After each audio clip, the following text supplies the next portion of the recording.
Let's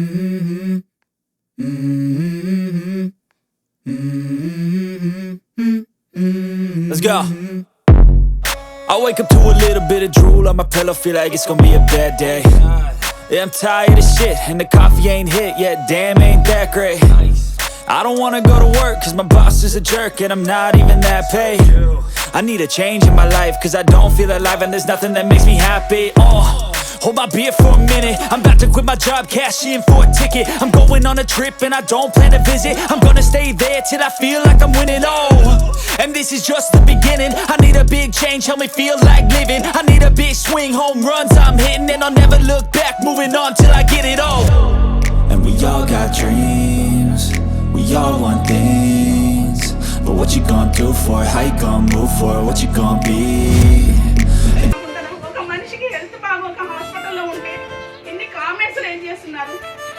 ఆయన జీవితంలో ఎంత కోల్పోయిందో అవన్నీ కూడా మేము లెక్కలోకి తీసుకోలేదు.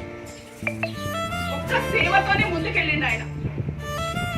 ఇన్ని సంవత్సరాలు 5 సంవత్సరాల నుంచి పార్టీలో ఉంటూ ఆ పార్టీకి అంకితమయ్యి ఎక్కడో ఉన్న పార్టీని భుజాన జెండా వేసుకొని తీసుకొచ్చి ఇన్ని సేవా కార్యక్రమాలతో ఇంటింటికి ఆ పార్టీ గుర్తును తీసుకుపోతే ఆ గుర్తు తీసుకున్నారు, బలవంతంగా గుర్తు తీసేసుకున్నారు.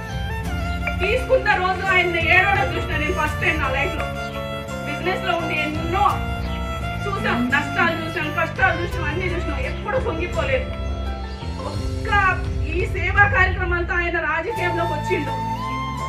రాజకీయం కోసం సేవ చేస్తూనే ఇంకా అందరికి సేవ చేయాలి, ఒక నియోజకవర్గం మొత్తం తన కుటుంబం అని ఆలోచనలోనే ఉన్నాడు ఆయన. ఈ రోజు ఆయన హాస్పిటల్లో ఉంటే ఇలాంటి నెగిటివ్ కామెంట్స్ చదివి నా పిల్లలు ఎంత హర్ట్ అయ్యారు. నిన్న ఇంటికి నైట్ 1:30కి వచ్చినారు. నా బాబు అన్నాడు, అమ్మ నాన్న మీరు ఎందుకు అంత ఫేక్ న్యూస్లు పెడుతున్నారు అని. ఎందుకు వాట్సాప్లో అట్లా వస్తుంది? నా కొడుకు 12 సంవత్సరాలు, వీడికి అమ్మలు చేయడం అవసరమా? స్వార్థం ఉన్నవాడికి ఏమన్నా తినేజ్ ఎంత అన్నా చూడండి, ఉంచుకోవాల్సిన అవసరం కూడా లేదు. ఈ వీడియో తీస్తున్నప్పుడు కూడా నన్ను తీయొద్దానే అన్నాడు, కానీ వాడికి అవసరమా? 12 సంవత్సరాల కుర్రోడు నైట్ 2ంటికి లేచి మా అమ్మ కష్టపడుతుంది, మా అమ్మకి నేను నా అంత సహాయం చేయాలని చెప్పి అమ్మలు చేయడానికి వచ్చింది. రోజు 50,000 క్లాసులు ప్రతి విలేజ్కి వెళ్ళింది. నేను 2 గంటలు పడుకునేదాన్ని, నా కుటుంబం మొత్తం సర్వే చేసింది. ఇలాంటి న్యూస్లు వినడానికా మేము? మనసుకి ఎంత కష్టంగా ఉందన్నా. 3 రోజుల నుంచి నేను అనుభవిస్తున్న క్షోభ ఎట్లా ఉందో నాకు తెలుసు. ఎప్పుడైతే ఆయనకు టికెట్ రాలేదో, దేనికోసం అయితే ఇండిపెండెంట్ గా నిలబడాలని కూడా నేను చెప్తున్నాను. ఆయన వెనక ఎంతో మంది నమ్ముకొని ఉన్నారు. వాళ్ళని నారా చేయొద్దు, వాళ్ళ భవిష్యత్తుని పాడు చేయొద్దు. ఒక నాయకుడిని నమ్ముకొని వెనక వాళ్ళు ఉంటారు. ప్రతి కార్యకర్త ఇన్ని లక్షలు ఖర్చు పెట్టి చీరలు కానీ, అమ్మలు కానీ, మెడికల్ క్యాంపులు కానీ అన్ని నడిపింది దేనికోసం? ఆయన వెళ్ళి ఆయన మాత్రమే నేను సర్వీస్ చేస్తున్నానని చేసుకోవచ్చు, కానీ ప్రతి విలేజ్ లో ఒక కార్యకర్తను తయారు చేసింది. కంపల్సరీ ఆ కార్యకర్త ఆ విలేజ్ లో వానికి వాల్యూ రావాలి. వారి ఇంటి పైసలు పెట్టకుండా తను ఇస్తూ ఆ కార్యకర్తకు విలువ తీసుకొచ్చింది. కొంతమంది నాయకులు తయారు చేయాలనుకున్నాడు, తనే నాయకుడు అవ్వాలనుకోలేదు, తనతో ఉన్నోళ్ళందరూ నాయకులు అనుకుంటున్నాడు. ఈ విషయాన్ని అసలు ఈ సోషల్ మీడియాలో ఎందుకన్నా ఇంత ప్రచారం? ఎన్నడన్నా మేమంట ఇట్లా చేయాలంటే 4.5 ఏళ్ళ నుంచి మేము డబ్బు ఖర్చు పెట్టకుండా ఎన్నో చేయొచ్చు కదన్నా, ఈ రోజు ఎందుకు చేయాల్సి వస్తుంది? హెల్త్ గురించి ఆలోచన లేదు. నేను ప్రచారానికి వెళ్ళిపోతున్నా, నేను టౌన్లో తిరుగుతున్నా, ఆయన హెల్త్ గురించి ఆయనకు ఆలోచన లేదు. తిండి సరిగా లేదు, మెడిసిన్ ఇర్రెగ్యులర్ అయింది, బీపీ అబ్నార్మల్ అయ్యి మైల్ స్ట్రోక్ వచ్చింది. నాకు ఇక్కడ చూపించాలని లేదన్నా. ఇక్కడ ఉంటే నేనే నా సిచ్యువేషన్, నా కుటుంబం కూడా నాకు ముఖ్యమే కదా. నేను ఎంతసేపు ప్రజలు ఎదుగుతున్న కుటుంబం కూడా, నాకు 2 పిల్లలు ఉన్నారు, నా ఫ్యామిలీకి ఆయన కావాలని ఉంటుంది. ఇమీడియట్ గా హైదరాబాద్ తీసుకెళ్ళాం. మైల్ స్ట్రోక్ వచ్చిందా, ఈసీజీ చూపించు, అబ్నార్మల్ ఈసీజీ చూపించు వాళ్ళకి, మీడియా వాళ్ళకి. ఎక్కడన్నా మీకు ఈ గౌరవం దక్కిందా? నా ఇంటికి వస్తే నా అన్నదమ్ముల్లా వచ్చిపోయింది, కానీ ఎప్పుడన్నా మీడియా వాళ్ళకి అగౌరవం ఉందన్నా? ఇక్కడ చూపించు, ఈసీజీ చూపించు అన్న. అబ్నార్మల్ ఈసీజీ వచ్చింది, పోయిన తర్వాత బీపీ అబ్నార్మల్ వస్తుంది. నిన్న కూడా 101 ఫీవర్తో ఉంటే నేను వెళ్ళిపోతాను, నేను మీడియా వాళ్ళతో మాట్లాడతాను, నేను ఫోన్ కూడా స్విచ్ ఆఫ్ చేసి పక్కన పడేసినాను, నువ్వేమి చూడద్దు. మీటింగు అది నేను ఇక్కడ ఉండిపోయినా, నాకు అది కావాలి ఇది కావాలంటే కార్డియాలజీ సార్ వచ్చిండు. ఆయన వచ్చి సరే నువ్వు కొంచెం కూల్గా, నువ్వు ఎక్కువ స్ట్రెస్ తీసుకోకు, మైండ్ ప్రెషర్ తగ్గించుకో, కొంచెం కూల్గా ఉండు. నీ పరిస్థితి అర్థమవుతుంది, ఎలక్షన్ ఉన్నాయి, కానీ నీకు ఇప్పుడు సహకరించడానికి నీ శరీరం సహకరిస్తలేదని 2 అడుగులు ఏమంటే వేయలేకపోయింది అన్న. ఇవన్నీ మీకు నేను ఎట్లా చెప్పాలి? నా మనసులో వేదన ఎట్లా చెప్పాలి? ఏ సేవ మీరు చూడలేదా? మీ కంటికి కనిపించలేదా ఏ సేవ? స్వార్థంతో 60 రోజులు అమ్మలు కాస్తారన్నా. మేము కావచ్చు ప్రచారం కోసం ఏ బస్ స్టాండ్లోనో ఎక్కడో 4 చలివేంద్రాలు ఓపెన్ చేసి పెట్టవచ్చు. ప్రతి గ్రామానికి పంపించాల్సిన అవసరం లేదు కదా. చీరలు పంపిణీ చేసినప్పుడు ఎన్నో కామెంట్స్ వచ్చినాయి అన్న, కానీ నార్మల్గా ఎప్పుడు కూడా నేను కట్టే చీర నేను చూశాను. నేను పలు రకాలుగా సెలెక్ట్ చేసి, లేదు మనం ఆడపిల్లలకి ఇచ్చేటప్పుడు ఆయనకు ఆడపిల్లలు లేరు, ఆయనకు అక్క చెల్లెలు లేరు, నేను ఇవ్వాలి అనుకున్నప్పుడు మనం చేసే పని పరిపూర్ణంగా ఉండాలి ఏదైనా కానీ. ఆ ఉద్దేశంతో ఇచ్చింది తప్ప ఏ లాభం ఆశించలేదు. ఆడపిల్లల విషయంలో మా తల్లి మా అమ్మవారిని చూసుకుంటాడే తప్ప ఆయన ఏ ఉద్దేశంతో రాజకీయం కోసం చేయలేదు. పార్టీని ఎంత అవమానించింది అన్న ఇన్ని, ఎప్పుడు ఎన్ని అవమానాలు చేసిండో నాకు తెలుసు. ఎన్ని ఎలక్షన్లలో ఇట్లా బండల మీద పడుకొని ఎలక్షన్ చేసి వచ్చిండు ఆయన. అందరు నాయకులకు సహకరించిండు. మరి మా మీద ఈ కక్ష సాధింపు చర్యలు ఏందో మాకు అర్థం కాలేదు. ఆలోచించండి అన్న మీరు కూడా. ఆయన హెల్త్ ఇష్యూ మీద ఈ కామెంట్స్ చదివితే నాకు ఎట్లా అనిపిస్తుంది అన్న?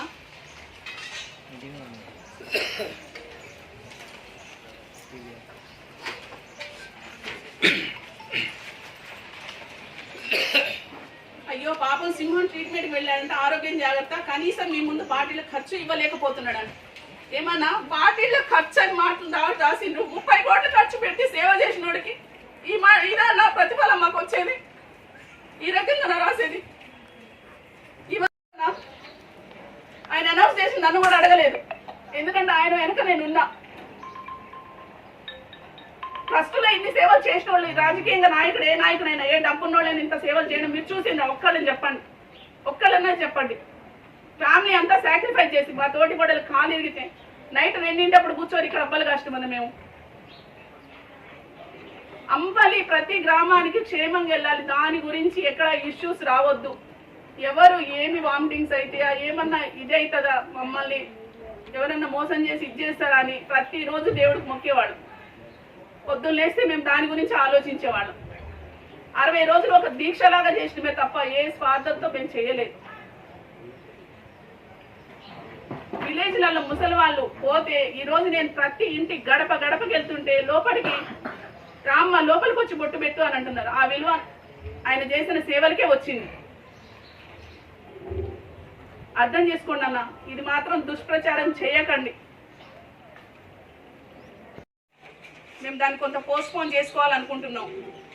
వస్తాడు ఆయనకి అక్క చెల్లెల దీవెన, కార్యకర్తల అభిమానం అంతా ఉంది. ఆయన క్షేమంగా తిరిగి వస్తాడని నేను నమ్ముతున్నా. మీరు మాత్రం మీ మీడియా వాళ్ళకి చెప్పండి అన్న, మాకు సహకరించండి, కానీ ఇలాంటి దుష్ప్రచారాలు మాత్రం చేసేదాన్ని అడ్డుకోండి అన్న. పిల్లలు చిన్న పిల్లలు, వాళ్ళకేం తెలుస్తుందన్నా? నిన్న రాగానే వాడు బాధపడి అడుగుతుంటే నాకే బాధ అనిపించింది. ఇవి పెట్టినంత మాత్రాన వాళ్ళకి ఏమొస్తుందన్నా? ఇట్లా హాస్పిటల్ మీరు అడిగినాక చెప్తున్నా. హాస్పిటల్కి వెళ్ళే ముందు రోజు కొందరికి మీటింగ్ ఉంది. దాని నైట్ పిల్లలు కంగారుకి వచ్చింది. 9:30, 10 మా తమ్ముడు, మా బావ కొడుకు వాళ్ళందరూ ఉన్నారు. 2 పిల్లలు ఉన్నారు ఊళ్ళో. పీర్లగూడలో వెహికల్ మీద రాళ్ళు విసిరేసిందన్న. అవసరమా? కాలు వణికిపోయింది. ఏ సిచ్యువేషన్ ఇప్పుడున్న కార్యకర్తల్లో ఒకళ్ళు చిన్న గాయమైనా కానీ నేను ఎంత బాధపడుతున్నా నా స్టాఫ్ సంగతి, నేను ఎలా చూసుకున్నా నా స్టాఫ్ని అడగండి. మా ఇంటి పిల్లల్లాగా ఉంటారు. ఎంత భయపడిపోయింది, అంత భయభ్రాంతులకు గురి చేయాల్సిన తప్పేం చేస్తున్నాం? పిల్లల మీద రాళ్ళు విసిరేసింది, బండ్ల మీద చేజింగ్ అంట. పీర్లగూడ గ్రామంలో ఆ మరుసటి రోజు ఈయన కొందరికి మీటింగ్కి వెళ్ళారు. 6:30కి వెళ్ళిపోయారు. 6:30కి వెళ్తున్నప్పుడు నేను నీ షెడ్యూల్ ఏందమ్మా అని 5 గంటలకు లేచి అడిగితే ఈ టైంలో ఎందుకు షెడ్యూల్, వెళ్తాను అని చెప్పారు. లేదు నీ షెడ్యూల్ ఏంది, జాగ్రత్తగా వెళ్ళు. ఆయనకి ఒక భయం స్టార్ట్ అయింది. అంటే పిల్లల మీద అటాక్ చేయడము, ఇవన్నీ కార్యకర్తలు ఎక్కడన్నా అవమానం చేస్తారా, ఇవన్నీ ఆయన చూసింది కానీ నేను చూడలేదు. అప్పటికి నాకు తెలియదు ఇవన్నీ. నేను ఫోన్ పెద్ద ఫేస్బుక్ ఫాలో అవ్వను. ఈ నెగిటివ్ కామెంట్స్ చూస్తే కూడా పట్టించుకోక అవన్నీ అని అంటారు. ఎప్పుడు మాకు పాజిటివ్గానే చెప్తారు కానీ నెగిటివ్గా ఎప్పుడు చెప్పరు. ఇలాంటివన్నీ ఎవరో ఒకరు అంటుంటారు, మనం ఇవన్నీ పట్టించుకోవద్దు, మనం చేసే పని మనం చేసుకోవాలి, ఇలాంటి ప్రలోభాలకు మనం ఇట్లా బెదిరిపోవద్దు అని చెప్తారు. ఎప్పుడు ధైర్యంగానే ఉండమని చెప్తారు. అంటే ఇట్లా నేను టౌన్లో వెళ్ళొస్తాను, మన ప్రదీప్తో ఇక్కడ వెళ్ళొచ్చినాం ఫరూక్ నగర్ మండలం. రెండింటప్పుడు నాకు ఫోన్ వచ్చింది, ఇక్కడ హాస్పిటల్కి రండి మేడం అని అంటే నాకు అప్పటికి కొంచెం భయంగానే ఉంది. అసలు ఏం జరిగిందో అర్థం కాలేదు. రాత్రి ఇష్యూ విన్నాం, ఇట్లా రాళ్ళేసింది అది. ఆవిడికి వెళ్ళిపోయేసరికి మా బ్రదరే ఉన్నారు నా విజయజ్యోతి హాస్పిటల్లో ఈసీజీ అప్పటికే తీస్తున్నారు. భయం వేసింది నాకు. భయం వేసి వెంబడే మేము యశోద హాస్పిటల్కి తీసుకెళ్ళిపోయినాం. ఒక ఇంజక్షన్ ఇప్పించారు, అది ఒక 6 hours వర్కౌట్ అవుతుంది మనకి. బ్లాక్ పట్టి ఉంచుతుంది అంటే సంథింగ్. నాకు అవన్నీ కూడా మీకు చెప్పడానికి నాకు అయితే లేదు. నా మనసుకి అట్లా బాధ ఉంది. అసలు మెంటల్గా నేను ఏం జరుగుతుంది ఇది ఈయన అని అంబులెన్స్లో ఎక్కడానికి కూడా నాకు అసలు సహకరించలేకపోయినా, కింద పడిపోయినా ఆ టెన్షన్కి. మనిషి కూడా ముఖ్యం కదన్నా.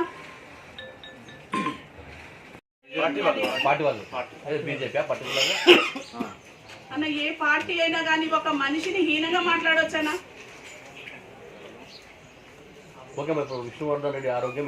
అయితే పెట్టిందన్న 56 hours అబ్జర్వేషన్ అని అన్నారు. 40% ఒక బ్లాక్ ఉంది అంత. అంటే వాళ్ళు అన్నారు కదా మీరు ఇప్పుడు అదే కార్డియాలజీతో కౌన్సిలింగ్ చేయించాము, మీ ఆపరేషన్ చేయించుకోవాలి, స్టంట్ చేయించాలి అని అన్నారు.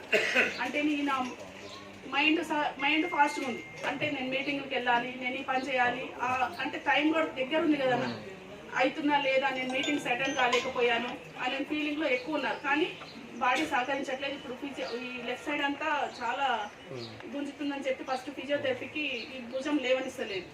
ఈ భుజం కాడి నుంచి స్టార్ట్ అయిందని కొంచెం దానికి ఫిజియోథెరపీ ట్రీట్మెంట్ నడుస్తుంది. ఇప్పుడు నేను వెళ్తే 1:30కి మళ్ళీ వాళ్ళు కౌన్సిలర్ పిలిపిస్తున్నారు, డాక్టర్స్ కూర్చోబెట్టి. నేను దీనికోసం వచ్చినాను ఇక్కడికి. కొంచెం టైం తీసుకొని పోస్ట్పోన్ చేయించిన తర్వాత అప్పుడు స్టంట్ వేస్తే కూడా మనకు పూర్తి రెస్ట్ అవసరం. అది ఏమవుతుందంటే ఇప్పుడు బీపీ అబ్నార్మల్ అవుతుంది కదా, క్రౌడ్ వచ్చినప్పుడు, మీటింగ్స్ చెప్పేటప్పుడు ఆయన ఉద్వేగం ఎక్కువ అవుతుంది. నిన్న మీరు చూసుంటారు, కంపల్సరీ వచ్చే ఛాన్సెస్ ఉన్నాయి. కాబట్టి మీరు ఇప్పుడు నార్మల్గా ఉన్నారు కాబట్టి నార్మల్ ఉంటుంది. కానీ మీరు మీటింగ్స్ అటెండ్ అయ్యి మళ్ళీ ఉద్రేకంగా ఇట్లా మాట్లాడితే మాత్రం మళ్ళీ అటాక్ అయ్యే అవకాశాలు ఉన్నాయి. దాన్ని మీరు ఎట్లన్నా కానీ ఆలోచించుకోవాలని చెప్పి కౌన్సిలింగ్ చేస్తున్నారు. ఫ్యామిలీ మెంబర్స్ని ఇప్పుడు పిలుచుకొని తీసుకెళ్తున్నారు. కంపల్సరీ మేము ఇప్పుడు వెళ్తే కానీ వాళ్ళు కౌన్సిల్ చేసి ఎట్లా ఏంటి మీ డెసిషన్ ఏందని చెప్తారు. కార్యకర్తలు కూడా ఆయన వస్తాడు, అందరు సహకరిస్తున్నారు మాకు. ఎలా ఉన్న కార్యక్రమాలు అలానే నడవాలని కోరుకుంటున్నా. అందరు తప్పకుండా తిరిగి వస్తాడు. మీ అందరి అభిమానము, ప్రేమ ఆయనకు ఉంది. ఏం కాకూడదని నేను మొక్కుతున్నా. ప్రజల్లో కూడా ఆయన ఆడపిల్లల్ని అమ్మవార్లే అనుకుంటున్నాడు తప్ప వాళ్ళ ఆశీస్సులు మాకున్నాయని మేము పూర్తి విశ్వాసంతో ఉన్నాం. ముందడుగు వేసింది కూడా కేవలం ఆయన వెనక ఉన్న కార్యకర్తలతోనే. వాళ్ళని మంచిగా చూసుకోవాలి, వాళ్ళని ఇది చేయొద్దు, మనము అర్థం చేసుకున్నాను. నేను అసలు ఇట్లా కూర్చొని మాట్లాడాల్సి వస్తుంది నా లైఫ్లో నేను ఎక్స్పెక్ట్ చేయలేదు.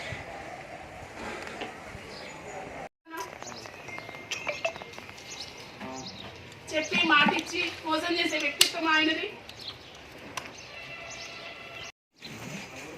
ఆడపిల్లల్ని కలవడానికి వెళ్తే మా అన్న మా పుట్టింటి నుంచి కూడా చీర రాలేదు, అంత మంచి పట్టు చీర పంపించినమ్మా నువ్వు అని అంటుంటే నాకు ఎంత ఆనందంగా అనిపించింది. ప్రతి ఇంటికి రీచ్ అయిందా లేదా అని ఎంత మమ్మల్ని అడిగేవాడు. వెళ్ళలేదంట చీర. అంత అవసరం ఏముంటుందన్న?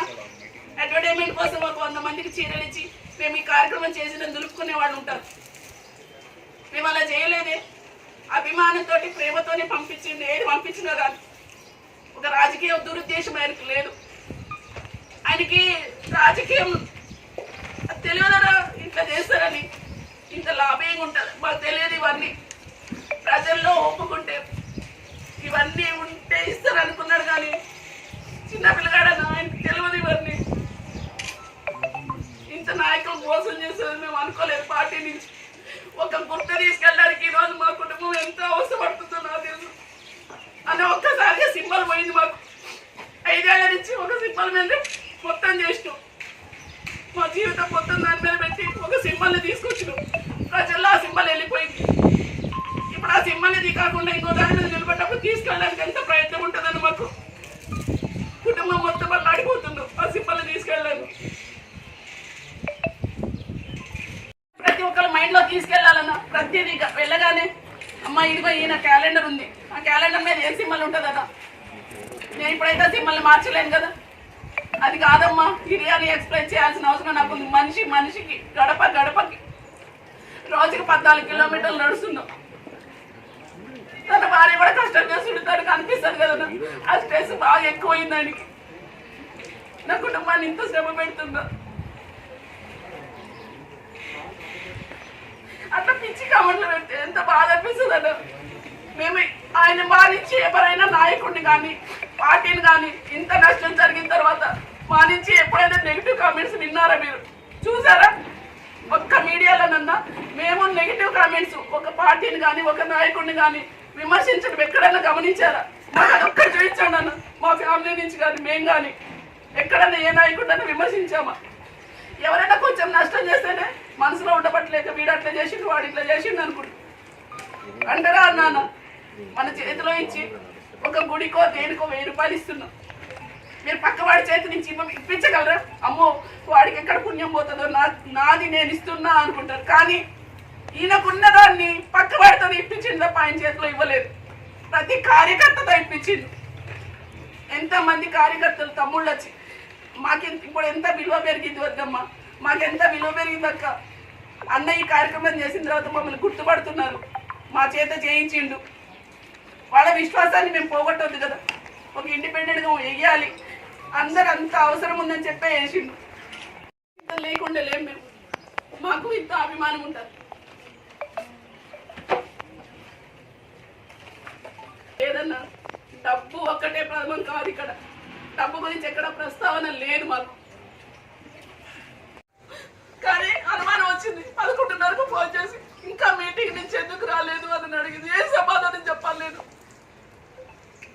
వాళ్ళ ఫ్రెండ్ వాళ్ళ అమ్మ స్టేటస్ పెడితే చూసి ఏడ్చుకుంటూ ఫోన్ చేసింది. లేదు నువ్వు నాకు అబద్ధం చెప్తున్నావు అని హాస్పిటల్లో ఉన్నాడని. నేను అనుభవిస్తున్న క్షోభ అన్నా, ఇది నేను అనుభవిస్తున్న క్షోభ. దీన్ని వాటిలలో పేపర్లలో చూస్తే నాకు ఎట్లా అనిపిస్తుంది. అసలు మేము ఫోటోలు కానీ ఏమి కూడా బయటికి రానిలేదు. అది ఎట్లా వెళ్ళింది. సింపతి గెయిన్ చేయడానికి నాటకాలు ఆడుతామమ్మంది, మాకేం అవసరం అన్న. 5 ఏళ్ళ నుంచి ఆడని నాటకం ఈ రోజు ఆడాల్సిన అవసరం మాకేముంటుంది? ఈరోజు ఆడాల్సిన నాటకమా అన్న ఇది? నా భర్త ఆరోగ్యం గురించి నాటకం ఆడాల్సిన అవసరం నాకుందా? అనుభవించాలంటే మాకు అనుభవించాలంటే లేదా అన్న? ఖర్చు పెట్టుకోవాలా? చూసినా ఈరోజు నా పక్కన కూర్చున్నారంటే నాకు ఎంత నరకం అనిపిస్తుంది.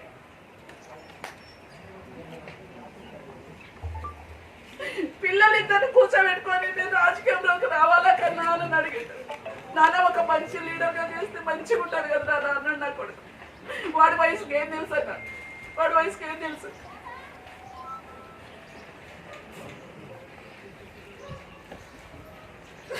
మూడు రోజులైతే నా పిల్లకి కనపడక ఎవరు సమాధానం చెప్పాలి? ఇలాంటి నాటకాలు ఉంటాయా అన్న? అమ్మలు పంపించిందమ్మా, ఆయనకు ఆరోగ్యం